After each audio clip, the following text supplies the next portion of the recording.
I still remember that night vividly. I was working part-time as a bartender at a neighborhood sports bar. It wasn't my dream job, but it paid the bills. That night, I had stayed later than usual because a game had run longer than expected. It was already past midnight by the time I closed the register, turned off the lights, and headed to the parking lot behind the building. The lot was poorly lit and almost always empty at that hour. My car sat alone under a flickering yellow streetlight that looked ready to give out. The surrounding streets were silent, most of the houses in the area dark and sleeping. Normally, this moment brought a sense of relief, the end of a long workday. But that night, something stopped me.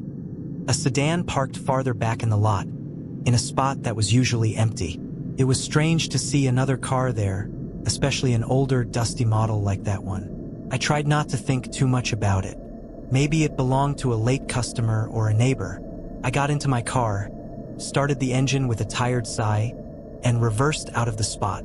As I passed the sedan, I glanced over quickly but couldn't see anyone inside. The windows were too dark.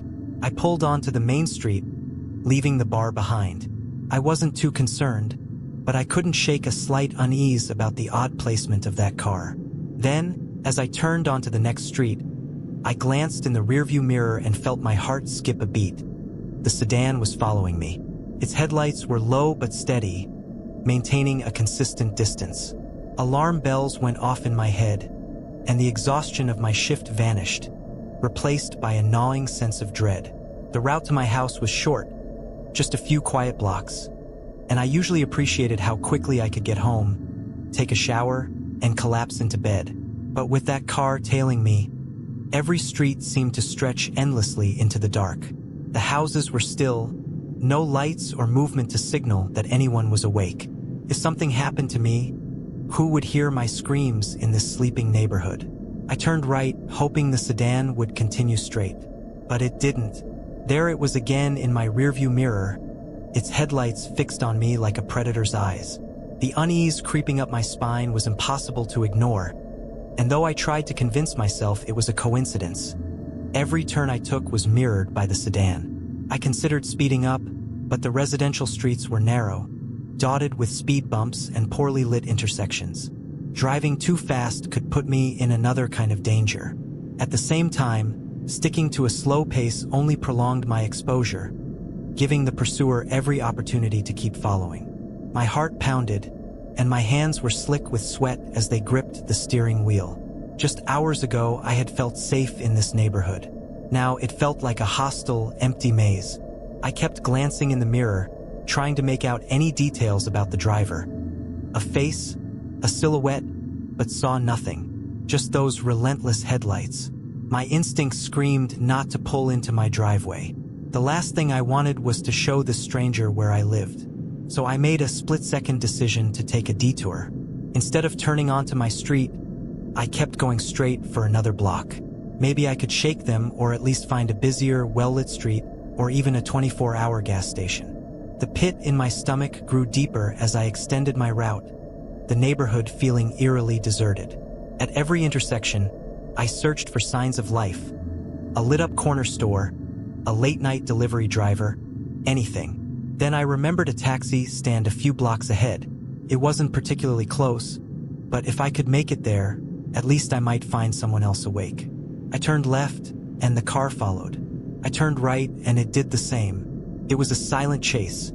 No honking, no words exchanged, just the unrelenting presence of that car behind me.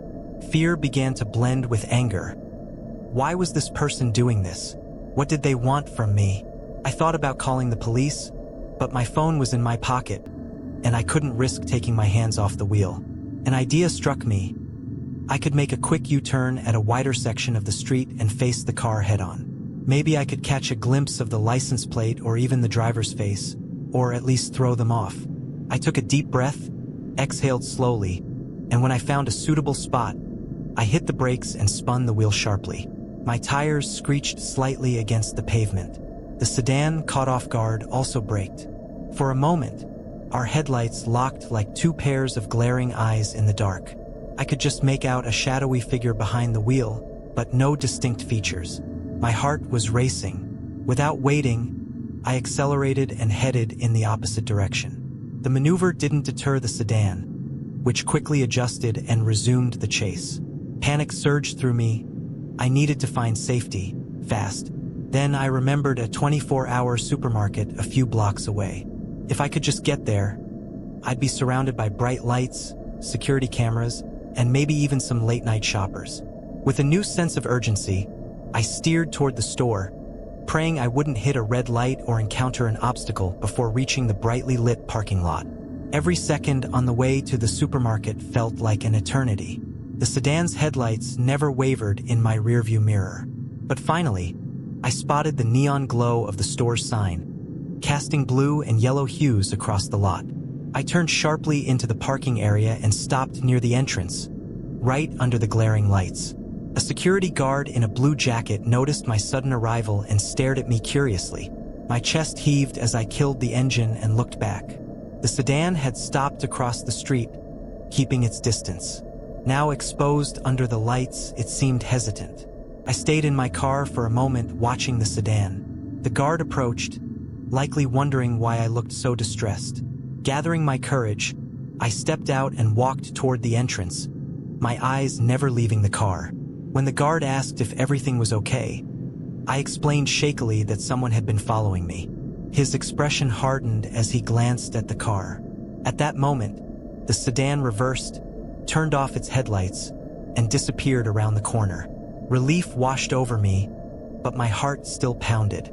I thanked the guard, who suggested I call the police and report the incident. With trembling fingers, I dialed and provided as many details as I could remember. After hanging up, I sat in the supermarket for a while, trying to steady my breathing and process what had just happened. The what-ifs flooded my mind. What if I had gone straight home? What if I had stopped somewhere else? Who was that person, and why had they followed me for so long? Without a license plate or a clear description, I knew there wasn't much the police could do. Eventually, I drove home, taking a longer, well-lit route. When I finally arrived, I locked the doors, shut the windows, and sat on the couch, reflecting on how a simple routine, leaving work late at night, could suddenly become a dangerous ordeal. That unknown sedan, with its faceless driver, became a chilling reminder of how vulnerable we can be on empty streets at night. I'll never know what might have happened if I hadn't changed my route. But one thing was clear. After that night, my drive home would never feel the same again. I worked the night shift as a cashier at one of those 24-hour convenience stores that, in theory, never close but always have a closing procedure to swap shifts, count the register, and restock inventory. It was late, well past midnight, and almost no one ever came in at that hour. The place was lit by tired fluorescent lights, and the hum of the drink cooler provided a monotonous background noise.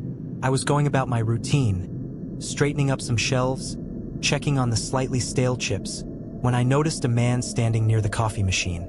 He'd been there for quite a while, not buying or drinking anything, just fiddling with a disposable cup and occasionally glancing at me out of the corner of his eye. I tried to be friendly, asking if he needed help or wanted anything. He didn't respond. He just looked at me for a moment, then turned his gaze back toward the office door behind the counter. A plain white door that was locked, where we kept money, records, and supplies. His repeated glances at that door made me uneasy, but I tried to brush it off. As time went on, the tension in the air grew heavier. I'd wiped down the counter and closed the cash register after the preliminary count. Yet the man remained motionless, pretending to be interested in the aroma of the coffee but acting nothing like a normal customer. The night dragged on, and it was just me, this strange man, and the grating symphony of the coolers. Then, out of nowhere, he finally spoke. It wasn't a polite request or a simple question. He murmured something like, "You know what you owe me." A chill ran down my spine. I didn't know him, had no idea what he was talking about, but his hostile tone made it clear this wasn't a casual conversation. At that moment, standing behind the counter felt both like a shield and a trap. I started scanning the counter for anything that might help if things escalated. The cigarette shelf, the jar of pens, the computer keyboard, nothing particularly useful. The office door was a strict no-go. Store policy was crystal clear. No strangers were allowed back there, no matter what. But the man's gaze lingered on the lock as if he could break through it with sheer willpower. He wasn't particularly muscular, but his expression carried the determination of someone who wouldn't stop until he got what he wanted. Alone and sweating, I tried to stay calm. "Look, buddy, I don't know what you're talking about. I think you've got the wrong person," I said, my voice trembling slightly. He took a step forward, the worn linoleum floor creaking under his scuffed shoes. The space between us shrank, and for a moment, I thought he might jump the counter. Every passing second made the situation feel more surreal. It was as if he genuinely believed I had something valuable stashed away for him in that office, something he was owed. I thought about the panic button installed under the counter after a robbery a few months back. The problem was, if I pressed it and he noticed, he might react violently before help could arrive. But doing nothing wasn't an option either. I tried a different approach. Maybe whatever you're looking for was from the last shift. I only work nights, so there might be some misunderstanding. His nostrils flared, and he made a frustrated clicking sound with his tongue before fixing me with another hard stare. The entire store seemed to hold its breath. The coffee machine hissed with a burst of steam, making me jump internally. Time seemed to stretch, the clock above the door ticking at an impossibly slow pace. Suddenly, he slammed the disposable cup onto the counter with a sharp thud. "I know it's in there.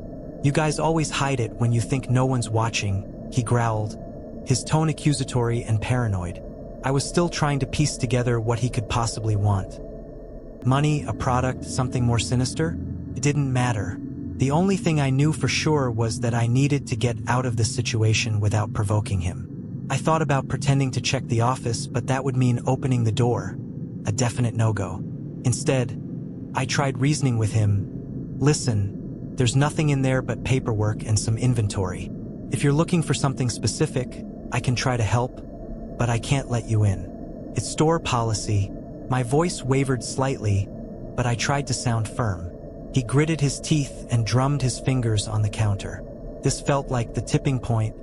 Either he'd escalate or he'd back down.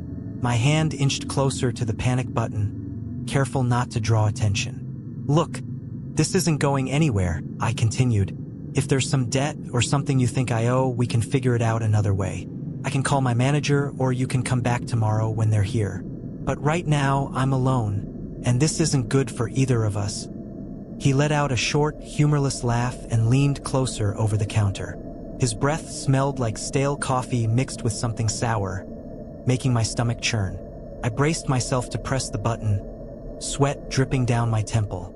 Before I could act, the man glanced around suddenly, as if he'd heard something. Maybe it was a car passing outside, or the reflection of distant blue lights. Perhaps a police patrol. Whatever it was, he hesitated.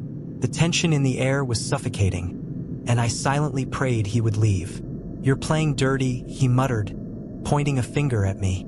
My hand hovered near the button, but to my surprise, he stepped back as if reconsidering. His eyes still burned with anger, but he seemed less inclined to push forward. Muttering something unintelligible, he turned toward the entrance, casting one last glance at the office door.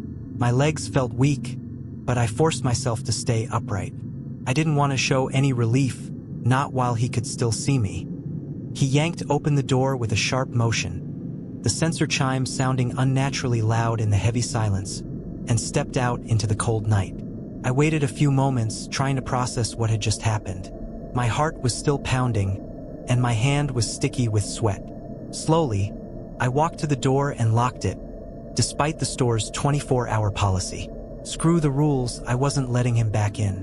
Before calling the police, I took a deep breath and scanned the street to ensure he was really gone. The road was empty, lit only by the yellow glow of streetlights and the occasional rustle of a plastic bag caught in the wind. There was no sign of him. I picked up the phone and dialed the local police. My voice sounded oddly calm as I recounted the events, though my hands were still trembling. They assured me they'd send a patrol car to check the area and advised me to keep the door locked until things settled down. While I waited, I tried to piece together what the man could have possibly wanted. Money? Access to the safe? Some specific item he thought was hidden in the office? Or was it just paranoia, drugs, or something worse? Whatever it was, I had done what I could. Stayed calm and ready to call for help if necessary. When the police arrived, I finally felt a bit safer. They patrolled the area and asked for a description, but I had little to offer beyond the image of a confused, aggressive man demanding something I didn't have. The officers advised me to stay alert and report immediately if he returned. My manager was informed, and I knew there'd be discussions about tightening the store's security policies. Facing someone like that, alone, in the dead of night, wasn't what I signed up for when I took this job. But it was clear now that I needed to be prepared for anything. When the adrenaline finally wore off, it hit me like a wave, leaving me exhausted. I wanted to collapse behind the counter and close my eyes for a moment, but there were still tasks to finish. Counting the register, stocking shelves, pretending everything was normal. After that night, nothing about working at the 24-hour store felt routine. Even with the police patrolling the area, the memory of that man staring at the office door, unsatisfied, left me on edge. The vulnerability of being alone in such a common place, knowing how quickly things could turn unpredictable, stayed with me. I got through that night thanks to a mix of caution, steady nerves, and a bit of luck. As I wrapped up my shift, I realized that every late-night customer from then on would carry a shadow of that tension, a reminder of how fragile the veneer of normalcy could be.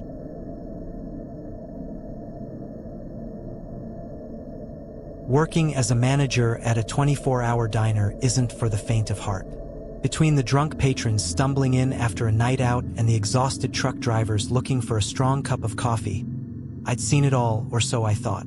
Even with my experience dealing with eccentric characters, nothing could have prepared me for what started happening over the past few weeks. Every night, once things quieted down around 2 or 3 a.m., the diner phone would ring. Usually, it was someone asking if we were still open or placing a to-go order. But these calls were different. The person on the other end never placed an order. Instead, a deep, unidentifiable voice would ask strange questions. How many people are still there? Do you lock the doors at night? Or who else is working right now? Every time I heard those words, a chill ran down my spine. At first, I thought it was just a prank, some bored stranger killing time. I kept my answers vague or simply hung up. But the calls didn't stop. Every time the phone rang, my stomach twisted. The questions became more specific, almost as if the caller knew details about my shift. Are you working alone tonight? Or the waitress left early? Didn't she? Put me completely on edge. How could someone know who was or wasn't in the diner? I started double-checking the back door and locking the front whenever I answered the phone. But on one particular night, after yet another unsettling call, I decided to look out the window, something I usually avoided. That's when I saw it. A dark figure standing near our neon sign, which flickered constantly. My heart raced instantly. I couldn't make out any facial features, but the person's posture, rigid and motionless, set me on high alert. They seemed to be staring directly into the diner, though the bright interior lights likely made it hard to see inside. Still, it was clear they weren't there by accident. The figure was partially illuminated by the red and blue glow of the flickering, open sign, the pulsing light making the scene feel even more surreal. I froze, my mind racing with questions. Is this the person making the calls? What do they want? Am I safe in here? The diner was completely empty, and the only sounds were the hum of the fridge behind the counter and the muted ticking of the wall clock. My first instinct was to go to the door and confront the person, demand an explanation. But I knew that would be reckless. If they had bad intentions, stepping outside would only make things easier for them. I decided to stay inside, where at least there was a barrier between us. My hand instinctively went to my pocket for my cell phone, but I hesitated. Calling the police felt like overreacting if this was just some loiterer or homeless person looking for shelter. Yet ignoring the situation seemed dangerous. While I debated what to do, the phone rang again. The sudden sound made my heart jump, and for the first time, I hesitated before answering. When I finally picked up, the same voice as before spoke, calm but unnervingly ominous. You saw what's out there, didn't you? My entire body froze. It was them. They knew I had seen. My voice was shaky as I responded. Who are you? What do you want? There was a long, heavy silence before the voice replied. The question isn't who I am. It's who else is watching you. Before I could respond, the call ended with a sharp click. The silence that followed was deafening, and I stood there holding the phone, unsure of what to do next. I glanced back out the window. The figure was still there, but they seemed closer now, as if they'd taken a few steps forward while I was distracted by the call. My fear turned into adrenaline, and I knew I had to act. I locked the front door and made sure all other entrances were secure. The flickering glow of the neon sign made it impossible to tell if the figure was moving or not, the shifting light casting dancing shadows around them. Finally, I grabbed my cell phone and called the police, explaining the situation as best I could. The minutes until a patrol car arrived felt like an eternity. When I looked back out the window, the figure was gone, as if they had melted into the darkness. Instead of feeling relief, I felt a deeper unease. Where had they gone? Were they really gone, or just hiding, waiting for a better opportunity? When the police finally arrived, 2 officers stepped out and began searching the area around the diner. They came inside to speak with me, asking questions about the calls and the person I had seen. I explained everything, from the first unsettling call to the moment the figure vanished. The officers didn't find anyone nearby, but they assured me they would patrol the area for the rest of the night. I thanked them, though I knew the feeling of safety wouldn't return anytime soon. After they left, I locked the front door again and tried to focus on my work, but it was impossible to concentrate. Every small sound, the ice machine clinking, the ticking of the clock, even the faint noise of a car passing in the distance, felt like a potential threat. I kept glancing at the phone, half expecting it to ring again, but this time, the line stayed silent. In the days that followed, the calls stopped. The figure never returned, or if they did, I didn't notice. But that night stayed with me. I couldn't stop questioning everything. What did that person want? Why were they asking such specific questions? Was it all some twisted game? Or were they really planning something? The uncertainty was the worst part. Even as the diner returned to its usual rhythm during the day, the nights felt lonelier, heavier. The sense that someone was still watching lingered, an invisible weight pressing down on me. Over time, we implemented new security measures at the diner. The doors were kept locked during overnight shifts, and we installed security cameras covering the entire perimeter. Still, I knew none of it would erase the feeling of being watched. Sometimes, when I close my eyes to sleep, I hear that voice again, repeating those words. Who else is watching you? I don't know if it was a real threat or just a sick joke, but I learned that night to never underestimate the impact of an encounter like that.